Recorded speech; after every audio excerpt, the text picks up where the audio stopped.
Namaskar, myself Vinay Kumar, and I again welcome you all in my next lecture of the development of Indian Constitution. Well, students, in today's lecture, I'll be discussing a very important topic, that is outcomes of the Government India Act 1858. तो जो government India act था या government Indian act था 1858 1858 का, वो act के basically परिणाम क्या थे, कॉन्सिक्वेंसेस क्या थे, will go through the result of this particular act 1858. एक चीज आप अच्छे से जानते हैं, one thing you know very well, that we have already discussed the you know act Indian act 1858. We have also discussed the Indian council act 1861. We have also discussed the Indian council act 1892. And in that discussions or in that lectures, we discussed about the objectives, causes of particular act of Indian Council Act. But in today's lecture especially, I'll be discussing the consequences or outcomes of the 1815 Act, yeah, Government India Act 1858, because it becomes very much imperative for us to know the what were the outcomes of any particular, I would say andolan, or say movement, or I would say that act, because it gives an opportunity to us to rectify those things which led to the conflicts, or like जैसा कि आप जानते हैं कि जो 1857 का जो revolt था, यू नो उसके जो कॉन्सिक्वेंसेस रहे, उनसे ब्रिटिश ने बहुत कुछ सीखा, ब्रिटिश शासकों ने बहुत कुछ सीखा, ब्रिटिश सरकार ने बहुत ज़्यादा चेंजेस लेकर आए, परिवर्तन किए, आने वाली फ्यूचर के लिए उन्होंने स्ट्रेटजीज फॉर्म की। और यही कारण था, जैसे कि आपको पता है, जो 1858 का या 1858 का जो एक्ट पारित किया गया था, बेसिकली वो इसीलिए आया था क्योंकि जो वो आंदोलन था 1857 का, या स्वाधीनता संग्राम, यू नो उसने ब्रिटिश सरकार की जड़ तक हिला के रख दी थी। कहीं ना कहीं उनको रियलाइजेशन हुआ, ब्रिटिश सरकार को, ब्रिटिश शासकों को, कुछ लूप होल्स ऐसे रह गए, यू नो जहाँ पर कुछ उनको स्ट्रेटेजी, प्रॉपर स्ट्रेटेजी अडॉप्ट करने की आवश्यकता थी, वो कर नहीं सके, और इतना बड़ा आंदोलन हुआ कि पूरी भारतीय जनता ब्रिटिश सरकार के खिलाफ खड़ी हो गई।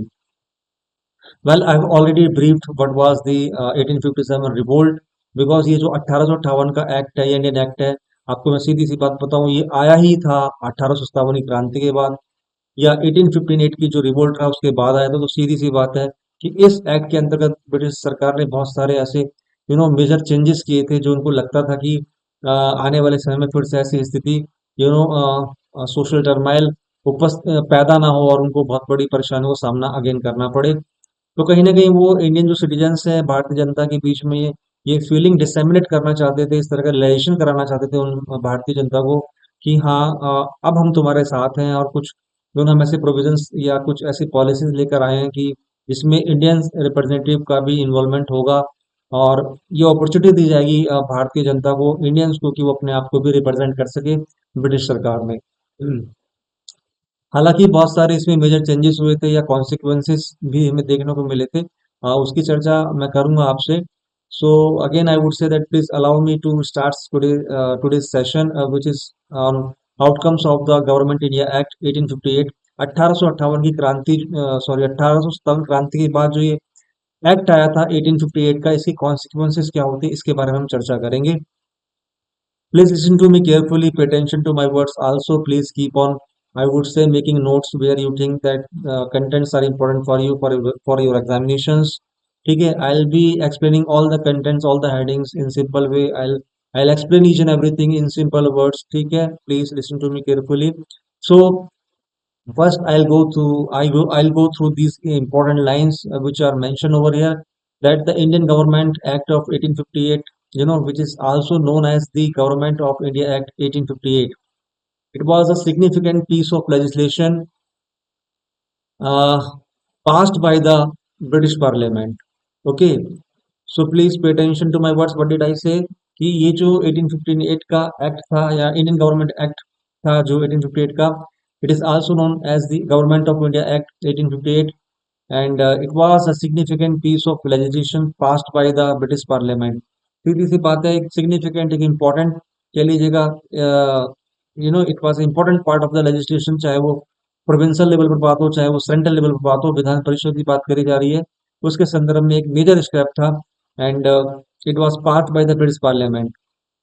So this act marked the formal end of the East India Company's rule in India and transferred the administration of India to the British Crown. The main outcomes of the Indian Government Act of 1858, can be understood on the basis of the following points or those headings which I am going to discuss with you all. The first one is the abolition of the East India Company. Student थोड़ा ध्यान से सुन लीजिएगा. This is the first heading. सबसे बड़ी बात मैंने आपको कई बार बताई भी है कि whenever we talk about the 1858 government India act, so एक मेजर जो इसमें चेंजेस की मैं बात करूं, एक बहुत बड़े स्तर पे चेंजेस की बात करूं कि जो कंपनी 1600 में स्टैब्लिश होती है, east India company which was established by British government, और कुछ व्यापारियों ने कुछ मिलकर उस कंपनी को स्टार्ट किया 1600 ईस्वी में. 31 दिसंबर 1600, 1600 डेट थोड़ा याद रख लीजिएगा. तो उस कंपनी को अबलिश किया जाता है, यानी कि उसको खत्म किया जाता है. तात्पर्य कहने की है कि जैसे पहले क्या होता था, जो ब्रिटिश क्राउन है, जो ब्रिटिश पार्लियामेंट है, ब्रिटिश सरकार, ब्रिटिश गवर्नमेंट जो शासन करती थी इंडिया पे, तो वो थ्रू किसके करती थी? ईस्ट इंडिया कंपनी के थ्रू करती थी. तो एक तरीके से आप कह सकते हैं कि जो ईस्ट इंडिया कंपनी थी, it use to be mediator between the, I would say, the Britain parliament and the Indian administration. तो अब क्या हुआ कि ये जो एक्ट आया 1858 का, अगर हम कॉन्सिक्वेंसेस की बात हम करें, थोड़ा ध्यान से सुन लीजिएगा. इसका मेजर कॉन्सिक्वेंसेस या मेजर परिणाम या मेजर आउटकम था कि इस कंपनी को अबॉलिश किया गया. अब डायरेक्ट जो भी पावर्स कह लीजिए, जो भी शासन या रूल जो है वो या इंडियन के ऊपर, इंडिया के ऊपर जो शासन हो रहा था, जो इंडियन एडमिनिस्ट्रेशन की बात करूं, वो सीधा चला गया ब्रिटिश क्राउन में. So that the act abolished the East India Company, which had been the de facto ruler of India. All of its power and territories were transferred to the British Crown. ठीक है. तो हर कुछ चीज, हर तरह का administration power, सत्ता, बागडोर किसके हाथ में चली गई? वो चली गई, दैट हैज बीन हैंडेड, या आई would say that British parliament में इस पे एक आधिपत्य स्थापित करा, यानी कि बीच में कोई मीडिएटर अब नहीं रह गया. अब सुशासन है वो ब्रिटिश जो शासन करेगी, डायरेक्ट करेगी, वो ईस्ट इंडिया कंपनी के थ्रू नहीं करेगी. वेल फ्रेंड्स, मैंने आपको पहले भी बताया था कि ईस्ट इंडिया कंपनी हालांकि शुरू में तो बहुत अच्छे से काम कर रही थी, लेकिन बात की उसमें देखा गया स्टेजेस में कि इसमें पूर्णतः ट्रांसपेरेंसी नहीं रही. वहां पर जो लोग अपॉइंटेड किए गए, वो अपने हितों के लिए काम करने लगे, और बेसिकली एक एक्चुअल रिपोर्ट, एक ट्रू रिपोर्ट जो है, that was not being sent to the British parliament. So इसलिए भी थोड़ा सा इस वे में डिसीजन लिया गया. हालांकि 1857 क्रांति के बाद लिया था, जो कॉन्सिक्वेंसेस रहे, बट उनको ये रियलाइजेशन हुआ, कहीं ना कहीं रियलाइज हुआ कि ये डिसीजन हमें पहले ले लेना चाहिए था. इस तरीके से अब वो कंपनी डायरेक्ट हम पर रूल करने लगी, या एडमिनिस्ट्रेशन जो है वो सीधे ब्रिटिश क्राउन के पास चला गया. Now second heading is creation of the office of the secretary of state for India. देखिए, ये एक बहुत स्पेशल आउटकम है, इंपॉर्टेंट या मेन फीचर्स कह लीजिए. Even it is also can be considered as outcome of 1858 government act. इसमें क्या हुआ था बच्चों, अब मैं आपको बात बताऊं, जैसे कि मैंने बोल तो दिया, बता दिया अभी मैंने, आप जस्ट एक्सप्लेन कि बेसिकली जो इंडिया का जो शासन है, एडमिनिस्ट्रेशन है, वो ईस्ट इंडिया कंपनी को अबॉलिश किया गया और डायरेक्ट वो चला गया ब्रिटिश पार्लियामेंट या ब्रिटिश क्राउन में. यू नो लेकिन सीधी सी बात है, कोई ना कोई ऐसा पर्टिकुलर पर्सन अपॉइंट किया गया जिसको जाना गया सेक्रेटरी ऑफ स्टेट. तो कहने का तात्पर्य यह है कि अब जो है सेक्रेटरी ऑफ स्टेट के थ्रू इंडियन प्रशासन या इंडियन एडमिनिस्ट्रेशन को देखा जाता था, लुक आफ्टर किया जाता था. और ये जो सेक्रेटरी ऑफ स्टेट है, पहले एक बात बताऊं, ध्यान में रखिएगा, he used to sit in London. वो वहां पर बैठता था, वहां से बैठकर वो चीजें एडमिनिस्ट्रेशन देखा था. हाँ, वो बात अलग है कि सेक्रेटरी ऑफ स्टेट को सपोर्ट करने के लिए 15 मेंबर्स दिए गए, या 15 मेंबर्स काउंसिल इसको इनको दिया गया, ताकि वो इनको सपोर्ट कर सके एडमिनिस्ट्रेटिव वर्क में. और सबसे बड़ी बात एक और थी कि हालांकि वो मैं भी बाद में बताऊंगा कि जो इंडियन गवर्नर जनरल थे, उनको वायसराय की संज्ञा दी गई. तो ये जो सेक्रेटरी ऑफ स्टेट है, he used to be in touch with the governor, sorry, viceroy of India. और वहां से फिर ये रिपोर्ट कलेक्टिव वे में ट्रांसफर की जाती थी, या आप कह लीजिएगा कि जो ब्रिटिश पार्लियामेंट उनके समक्ष रखी जाती थी. So the act created the position of the Secretary of State for India, who was the British cabinet minister responsible for the governance of India. The Secretary of State was aided by the India Council, which consisted of 15 members. ठीक है, ध्यान सुनिएगा. It consisted of 15 members, यानी कि 15 members जो consist होते थे, यानी कि 15 मेंबर्स की काउंसिल थी इसको असिस्ट करने के लिए। Most of whom were experienced in Indian affairs। Basically अभी वो सेक्रेटरी ऑफ इंडिया की अपॉइंट हो गई, सेक्रेटरी ऑफ स्टेट की अपॉइंटमेंट हो गया। एक बात मैंने बता दी कि वहां पर उसको अपॉइंट किया गया, use to sit in London. साथ में जो बिल्डिंग थी उसका जहाँ पर वो बैठते थे, और ये उसको सपोर्ट करने के लिए जो काउंसिल हुआ करती थी, सबका जो अभी भी खर्चा कौन वहन कर रहा था? हमारी भारत सरकार कर रही थी। इवन उसकी जो सैलरी थी वही भारत सरकार कर रही थी। इस प्रकार से आपको जानना जरूरी है कि वो था तो ब्रिटिश गवर्नमेंट का आदमी, या कह लीजिए रिप्रेजेंटेटिव, बस उसके जो खर्चे और जो भी कुछ रेंट वगैरह हाउस का, इंडिया हाउस का, जो which was you know I would say that situated in London, वो the expenses and all I would say that being carried by the Indian government. So the Secretary of State was aided by the Indian Council, which consisted of 15 members, most of whom were experienced in Indian affairs। वो members उनको दिए गए जो कुछ भारत के आंतरिक मामलों में, भारत के संबंध में जानकारी रखते थे। इनकी काउंसिल में वैसे ही 15 मेंबर इंक्लूड किए गए। Now friends, if I move to the next heading which is the appointment of viceroy and governor general of India. एक बड़ा हमको अहम क्वेश्चन बनता है यहाँ पर, इंपॉर्टेंट क्वेश्चन बनता है कि किस एक्ट के थ्रू जो अब क्या होने लगा कि जो गवर्नर जनरल ऑफ इंडिया उसको वायसराय की उपाधि दी गई। आप थोड़ा सा जान लीजिएगा, इस क्वेश्चन को ऐसे ही पूछा जाता है कि किस क्रांति के बाद, तो 1857 क्रांति के बाद, और किस एक्ट में, दो अलग अलग क्वेश्चन है। तो 1858 का जो गवर्नमेंट इंडिया एक्ट था, ये दोनों बातें अलग अलग हैं। अगर पूछे किस क्रांति के बाद, तो 18 या 1857 के रिवोल्ट के बाद। और किस एक्ट के अंतर्गत, तो सीधी सी बात है जो Indian government of India act था 1858, उसके अंतर्गत अब वायसराय बोला गया, यानी कि गवर्नर जनरल को वायसराय की उपाधि दी गई। So the act replaced the position of Governor General of India with the Viceroy, who acted as the Crown's representative. The Viceroy was the highest authority in India, overseeing the administration and implementing the policies decided by the British government. So one thing you must know कि अगर आपसे पूछे, if I ask you कि who was Viceroy, basically Viceroy was the representative of the British Crown। ठीक है, जान लीजिएगा थोड़ा सा मैं क्या कहना चाह रहा हूँ। जो वायसराय था वो रिप्रेजेंटेटिव था किसके लिए? जो ब्रिटिश क्राउन के लिए, ब्रिटिश पार्लियामेंट के लिए, ब्रिटिश सरकार के लिए। बट वो रिप्रेजेंटेटिव था उनका, but he was you know working in Indian administration and passing on the information to British crown. So इस तरह से एक क्वेश्चन ध्यान में रख लीजिएगा जो मैंने अभी आपके साथ शेयर किया है कि जो गवर्नर जनरल है उसको अब वायसराय कहा जाने लगा। इंडियन गवर्नर जनरल की जगह वायसराय की आप कह लीजिएगा वायसराय नाम दिया गया। और हाँ, जो मेन बात जानने वाली है कि he was the representative of, I would से, British crown. Centralization of the power.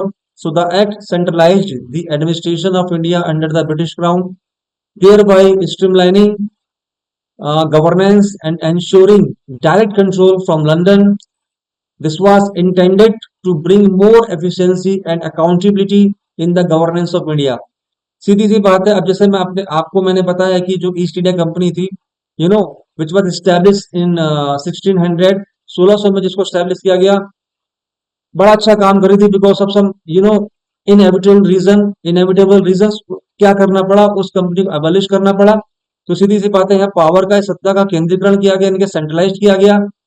तो अब क्या हुआ, जो सत्ता, जो शक्ति, जो पावर, जो स्ट्रेंथ, वो सीधे किसके हाथ में चली गई? ब्रिटिश क्राउन के हाथ में चली गई, क्योंकि अब मीडिएटर को खत्म कर दिया गया। So the act centralize the administration of India under the British crown, thereby streamlining governance and ensuring direct control from London। ठीक है, so there was direct control from London, and which was being held, या which was being executed with the help of Viceroy and the Secretary of State। Okay, now I'll move to the next heading, which is reorganization of the Indian civil services। तो यहाँ पर थोड़ा सा और improvement किया गया as far as the outcomes of particular this heading। I would say that Indian government act 1858 के अंतर्गत जो एक मेजर चेंजेस या कॉन्सिक्वेंसेस या आउटकम इसको हमें देखने को मिला कि अब जो है ये हुआ कि अब इंडिया या इंडियंस को भी अपॉर्चुनिटी दी जाएगी कि वो कुछ प्रमुख सरकारी पदों पर आसीन हो सके। लेकिन फिर भी व्हाइट कलर जॉब्स अभी भी ब्रिटिश शासकों के लिए ही थी, ये केवल खाना पूर्ति थी। ठीक है, उनको वो पोस्ट नहीं प्रदान की जा रही थी, या वो उन पोस्ट के लिए असाइन नहीं की जाती थी जो ब्रिटिश सरकार अपने ही लोगों को प्रदान की थी या उनको अपॉइंट करती थी। लेकिन हाँ ये जरूर रहा कि अब अच्छे एग्जाम्स या इस एग्जाम्स के थ्रू इंडियंस भी इस एग्जाम्स में अपियर हो सकते थे और ब्रिटिश प्रशासन में, ब्रिटिश सरकार में अपनी सेवा प्रदान कर सकते थे, बट अच्छी और बड़ी पोस्ट के लिए नहीं। So the act laid the groundwork for the reorganization of the Indian civil services, which became the principal administrative machinery in India. Entry into the ICS was made through competitive examinations held in England, ensuring that only qualified individuals could join. तो वही बात है, जैसा कि मैंने पहले आपको बात भी करी थी, एलिट कुछ भारतीय समाज में ऐसे एडुकेटेड ग्रुप थे जिनको समाज में एक स्पेशल ओहदा या स्टेटस प्राप्त था, who's to belong to some royal or rich family.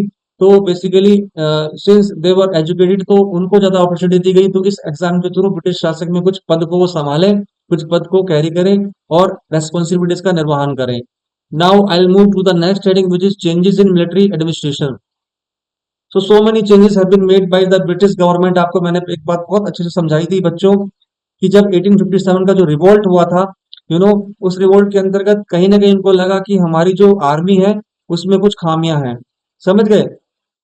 यानी कि जो 1857 का जो रिवोल्ट हुआ, जो क्रांति हुई, उनको कहीं ना कहीं रियलाइजेशन हुआ कि कहीं ना कहीं कमी हमारे अंदर ही है, कुछ लूप होल्स हमारे अंदर ही है और हम उतने स्ट्रांग नहीं है, रिसोर्सेज की जरूरत है कुछ भी किसी भी वे में। तो अब उन्होंने क्या किया कि दे हैव गॉट या they brought some changes in military administration. So the act restructured the Indian Army, bringing it under the control of the British Crown. The British government took steps to prevent any future uh, mutinies by reorganizing the army's composition, increasing the number of British soldiers and structuring the command hierarchy. तो सीधी सी बात है, उन्होंने कुछ hierarchy में change किया। Hierarchy आपको पता ही है, उसमें कुछ चेंजेस लाए, कुछ अच्छे ऑफिसर्स, कुछ अच्छे स्किल्ड पीपल को उन्होंने हायर किया, इसमें और ज्यादा उन्होंने रिसोर्सेज को इंक्लूड किया और पावर बढ़ाई थोड़ा सा। आप टेक्नोलॉजी और तकनीकी की बात करूं, उनके पास ऑलरेडी बहुत अच्छी तकनीकी थी। हालांकि जो स्वतंत्रता संग्राम हुआ था, मैं आपको बताना चाहूंगा, भारतीयों ने जो अंग्रेजों ब्रिटिश के शासक शासन के विरुद्ध एकजुट होकर जो रिवोल्ट किया, कहीं ना कहीं उसकी असफलता का मुख्य कारण ये भी था कि हमारे पास युद्ध सामग्री या आई वुड से रिसोर्सेज का कहीं ना कहीं अभाव था। उसके एवज में भी हमें हार का सामना करना पड़ा, वरना हमें आजादी तो 1857 क्रांति के समय ही मिल गई होती थी। स्वाधीनता संग्राम की वो लड़ाई थी जिसमें हमें कुछ मुख्य कारणों से सफलता प्राप्त नहीं हो सकी, और भी मैंने कारण या रीजंस डिस्कस किए आपके साथ प्रीवियस सेशन में। सो the act restructure the Indian army. Indian army के स्ट्रक्चर को भी, जो भी स्ट्रक्चर ढांचा रहा, उसमें परिवर्तन लाया गया।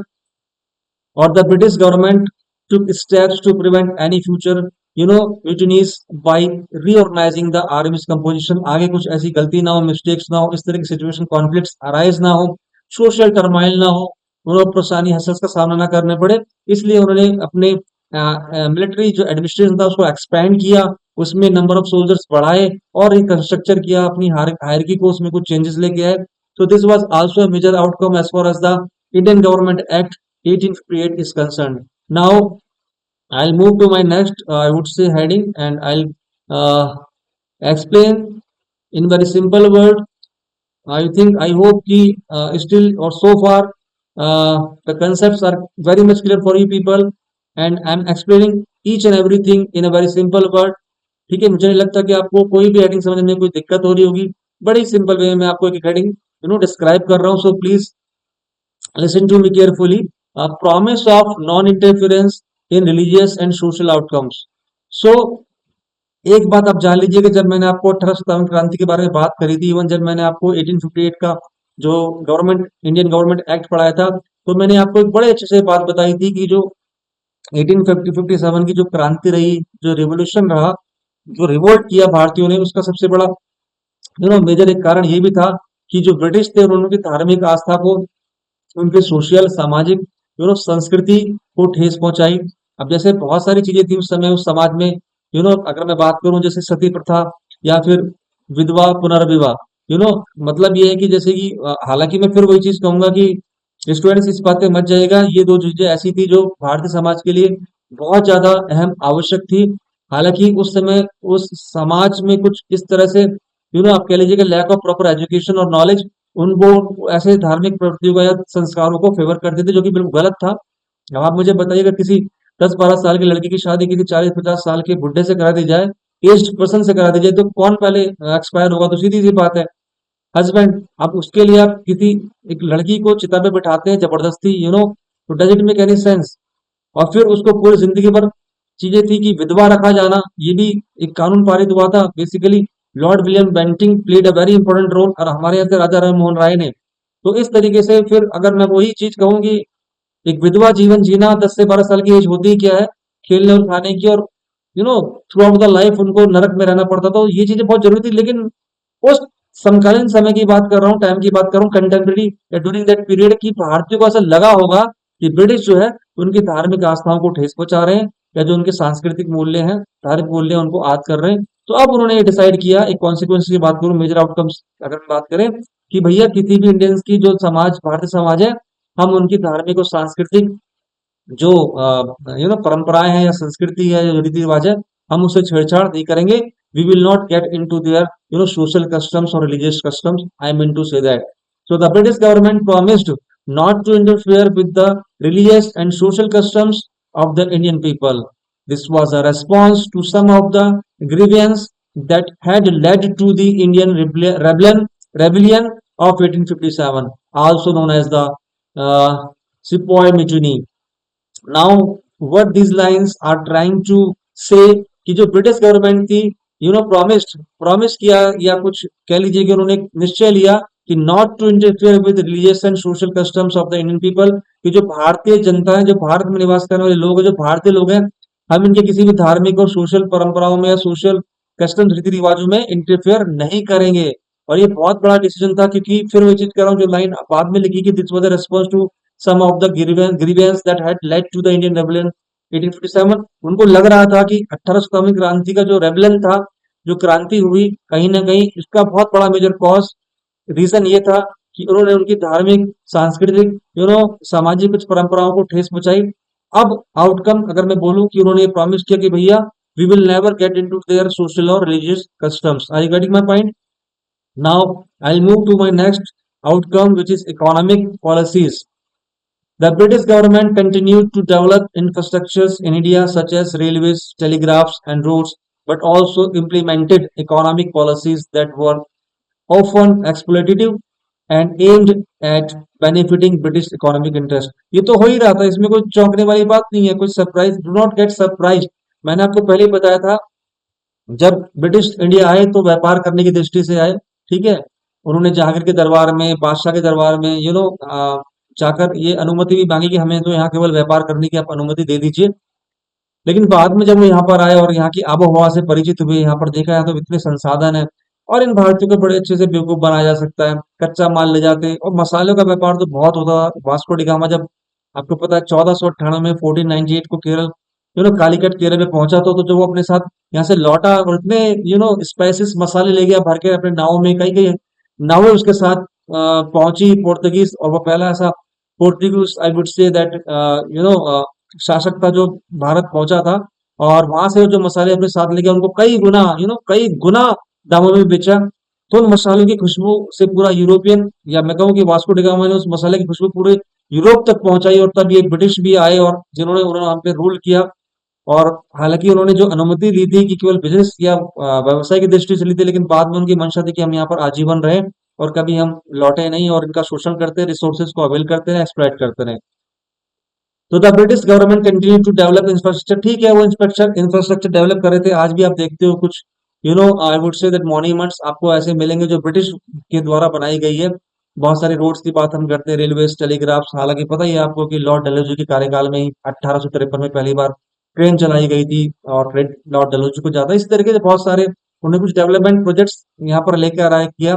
लेकिन वो क्यों कर रहे थे? भारतीयों के लिए थोड़ी कर रहे थे, वो इंडियंस के लिए थोड़ी कर रहे थे कि इनका उद्धार करना है, इनको परेशानी हो रही है, तो चलिए हम कुछ लाइन बिछाते हैं, कुछ हम रोड्स की बात करते हैं, टेलीग्राफ्स की बात करते हैं, मशीन टूल्स टेक्निकल, नहीं।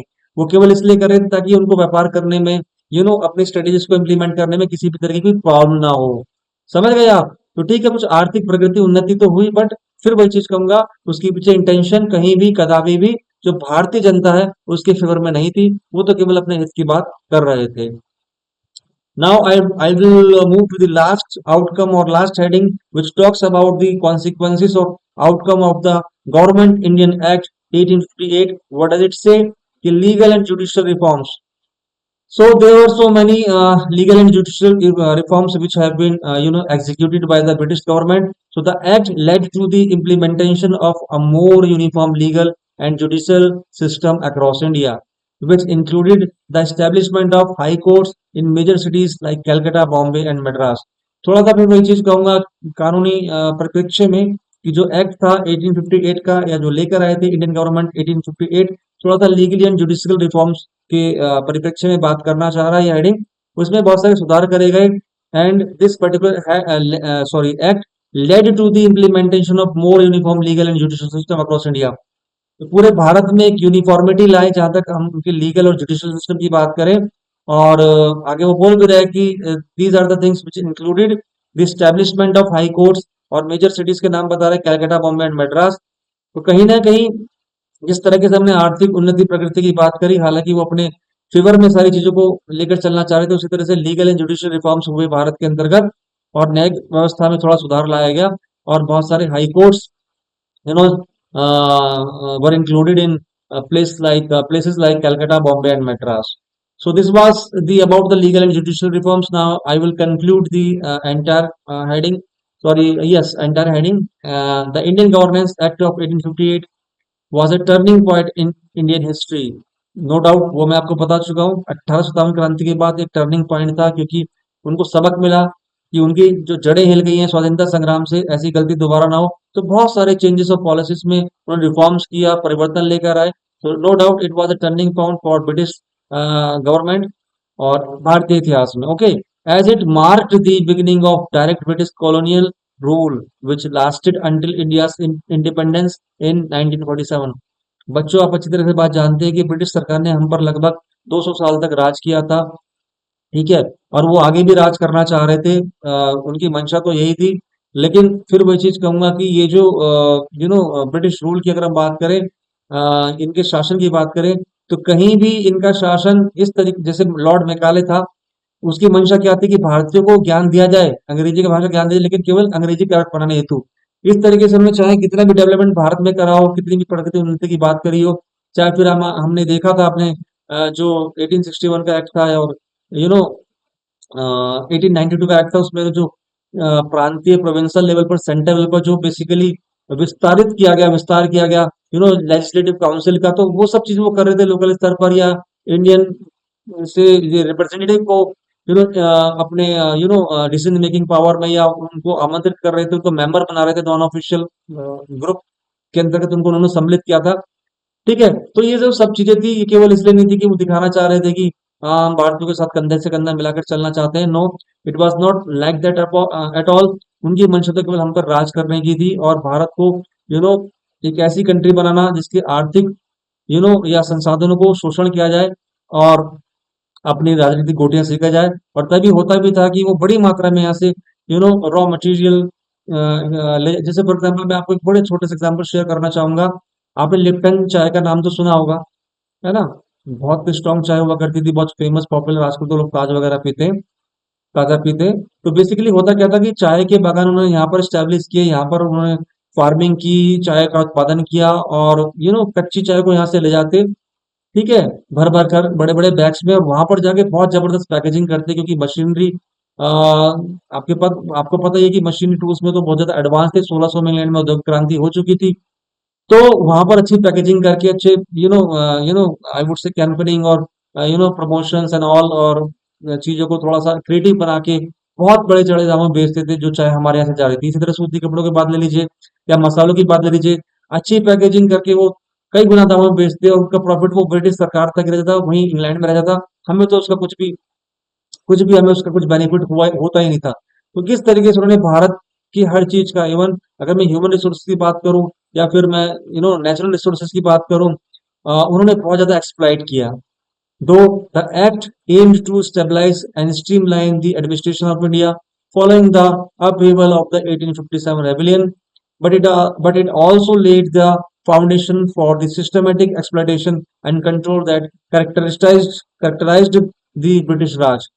सीधी सी बात है, नो डाउट यहाँ पे जो भी कुछ उन्होंने किया, अ, ये जो 1858 की बात मैं कर रहा हूँ, जो भी कुछ उन्होंने मेजर स्टेप्स लिए, वो इसलिए लिए थे, फिर इस चीज को ध्यान में रख लीजिएगा, ताकि 1815 जैसा रिवोल्ट दोबारा उनको फेस ना करना पड़े। ठीक है। और अंदर से जो स्ट्रेटेजी थी, उनकी जो रणनीति थी, वो यही थी कि हम कुछ ऐसी पॉलिसीज लेकर आए, कुछ ऐसे रूल्स और रेगुलेशंस को हम इंडिया के अंदर इम्प्लीमेंट करें, जिससे कि इंडियंस या जो भारतीय जनता है उसके लोगों में ये मैसेज क्रिएट हो, ये डिसेमिनेट हो कि हाँ, कि वो भारतीयों का भी हित चाहते हैं और उनको अपने साथ कंधे से कंधा मिला के रखना चाहते हैं, या उनकी हित की बात करते हैं, उनको अपॉर्चुनिटी देते हैं। बट ऐसा कहीं भी नहीं था, आपने देख ही लिया, बहुत लिमिटेड अपॉर्चुनिटी उनको दी गई थी। और सर्वे सर्वा या पूरी के सत्ता की भागडोर, पूरा शासन प्रशासन वो केवल एक व्यक्ति के हाथ में था, ब्रिटिश क्राउन। कॉन्सिक्वेंस में हमने देखा कि जो ईस्ट इंडिया कंपनी थी अबॉलिश हो चुकी थी, उसका कोई रोल नहीं था। डायरेक्ट जो शासन चलता था वो ब्रिटिश क्राउन के हाथ में था, रिपोर्टिंग डायरेक्ट उन्हें होती थी, कोई मीडिएटर नहीं था।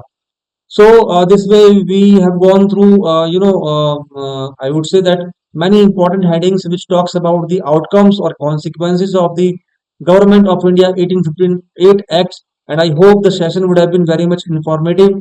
You would have liked the entire session. I tried myself to make the things, to make the concept clear for you people. uh, I enjoyed myself, and I think you would have also enjoyed yourself. So thank you very much for being valuable part of today's session, and I'll see you again in my next lecture of, I would say that, development of Indian Constitution. Till then, I would say that thank you very much for being part of valuable show, or I would say that keep enjoying, keep doing great, और शुक्रिया सभी का, धन्यवाद, नमस्कार, thank you very much.